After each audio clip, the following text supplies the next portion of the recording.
श्रीपादराजं शरणं प्रपद्ये। सद्गुरुनाथ परमपिता परमात्मा श्री गोपाल बाबा महाराज की जय। श्रीपाद श्री वल्लभ चरितामृत लेखमाला लेखक क्रमांक 34। कालाग्नी शमन दत्तमूर्ती आणि ऐनवैली गणेश मूर्ती आणि अक्षर सत्य श्रीपाद श्री वल्लभ संपूर्ण चरितामृत। आठवणींच्या कोपऱ्यात सुप्त झालेली एक अनुभूती आज आठवली। 2010 साल असावे। श्रीपाद श्रीवल्लभ चरित्र एवढ्या गांभीर्याने तोपर्यंत वाचलेलं नव्हतं।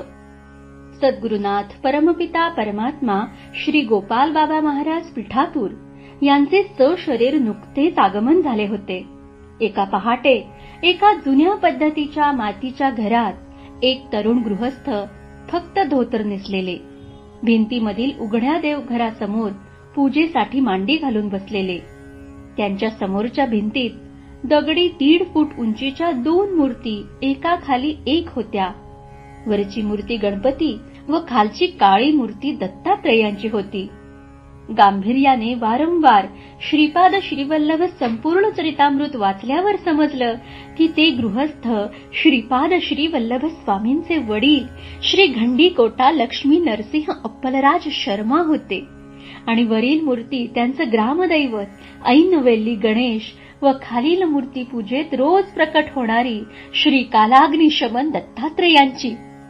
जसं श्री गुरु नरसिंह सरस्वती स्वामी महाराजांनी आपल्या कुटुंबियांना काशी क्षेत्री राहावयास जाण्यासाठी सांगितलं होतं, तसंच श्रीपाद प्रभूंनी देखील आपल्या कुटुंबियांना काशी क्षेत्रीच रहिवास करण्यास सांगितले होते।